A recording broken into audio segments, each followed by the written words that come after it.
Hello snowboarders of the internet, I'm your host Avran LeFeber, and in this video we're going to be reviewing the Nitro Team Snowboard. Not the bindings, the snowboard. This board features good old-fashioned traditional camber, so from contact point to contact point you have that arc of traditional camber. That's going to give you all the load, pop, snap, and drive out of this board. This board is available in 152, 155, 157, 157 wide, 159, 159 wide, 162, 162 wide, and 165 wide.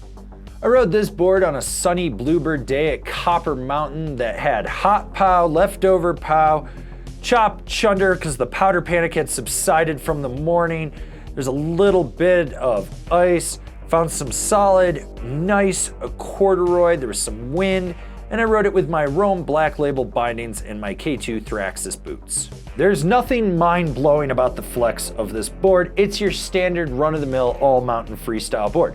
Softer tips, stiffer midsection, with a noticeable amount of torsional flex that has some rebound to it. Like I said, nothing mind-blowing. Overall, the flex of this board is around the middle of the road. It's kind of just designed to do everything. When it comes to stability, the midsection is going to be the most stable. The tips can get a little bit of chatter and it will resonate back underfoot. On a groomer, this board's totally fine. You're not going to have any issues. You run into a frozen push pile, mogul, death boulder, yeah, you're going to get bucked around. In choppy terrain, keep your knees bent because you can go ass over tea kettle. So with this board having full traditional camber, you do have to load it up. You roll back on the tail and it's going to spring. It's going to get you up in the air. There is some solid pop to this board. If you really aggressively load it up, you're going to boost more. If you're laid back, load it up at the last minute, there's still solid snap. So why don't you take some chances, go fast, hit that side hit and see how high you can actually boost. With jumps, it's the same thing. You load it up, you're going to be able to pop. You don't load it up, you go on autopilot, let the lip do the work, you're still gonna pop. This board's fine for small, medium, and large jumps. It's that well balanced, you're gonna be able to hit anything in the park or outside the park and not worry about it. Okay, you're watching this, you're enjoying it, we're halfway through the review maybe, I don't know where Ben's putting this in. Why don't you click like, why don't you subscribe, click the bell, get those notifications, that way you're not missing anything we got coming out for you, and then we'll get right back into it.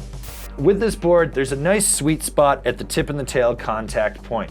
It's not big, but it's nice. You can leverage your weight out over the nose or the tail and sit on it and feel it engage, and it's gonna hold. When you go to disengage it, you get a lot of snap from that camber, so be aware of it. But overall, if you know how to butter, you're not gonna have a problem with this. When it comes to jibbing, this wouldn't be my first choice for a straight jib board, but it can more or less handle everything in the park. You have those sweet spots for nose and tail presses. It's gonna lock in, hold to the end of the feature, and be able to snap you out. When you go sideways, that camber cradles around whatever you're on, whether it's a rail, a box, or a ledge. It's just gonna cradle around it. It doesn't clap out. There's enough rebound in there, but it's gonna cradle, caress it until you get to the end of the feature. Are you gonna be able to do the most technical jibbing with it? No, but for basic stuff, you're gonna be fine. There's a quick and fluid edge-to-edge power transmission with this board when you're going toe to heel. You don't have to worry about it. It's easy to engage with a very minimal amount of hip movement to get that front contact point to grip. And when you transition it back, the torsional flex takes over and you can really ankle steer this board. Now, when you get to the middle of the board back to the tail, you can drive your knee into the center of the camber, pushing down, flexing it, disengaging the front foot, and really roop out a hard carve. Short, tight, quick carves, like I said, very easy, and it's almost like autopilot. And that transitions into medium mellow carves. You notice right away when you go from short, tight, quick ones into medium mellow carves, it's fluid. You don't feel a difference. When it comes to the deep, hard, aggressive carves, you gotta throw a little more weight into the board. You gotta push a little harder, but it doesn't back out on you. It doesn't wash out. It will allow you to do it. Overall, this board can carve if you know what you're doing. If you don't, up your game and learn how. Is it gonna be the most aggressive carving board out there? No, that's not what it's for, but for what it is, it'll get the job done. Rider in mind, this board's for the rad dad quiver of one guy that just needs a directional twin that they can do anything with. Someone that's an intermediate to an advanced rider and doesn't want to overthink things and just have traditional camber. All right, if you want to support us further, swing on over to Angry Snowboarder VIP, become a member. Sure, I could tell you more here, but I got a video over there that explains it so much better. Personal thoughts. TC was supposed to ride this, but, well, that didn't happen, so here I am. Took it out. It's a directional twin. I love directional twins with camber. It's just a good all-around board. You can boost a side hit, you can carve a turn. If you get in POW, you're going to be able to float if you know what you're doing.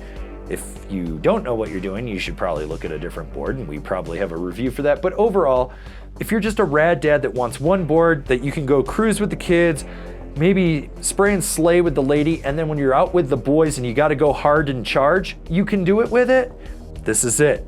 Comparable boards: the Ride Shadowban, the Jones Mountain Twin, the Capita Mercury. Binding recommendations: the Nitro Team, the Ride C8, the Jones Mercury. This has been my review of the Nitro Team Snowboard. If you liked it and you need to check out some other reviews, maybe you should look for the ones of the comparable boards I just mentioned.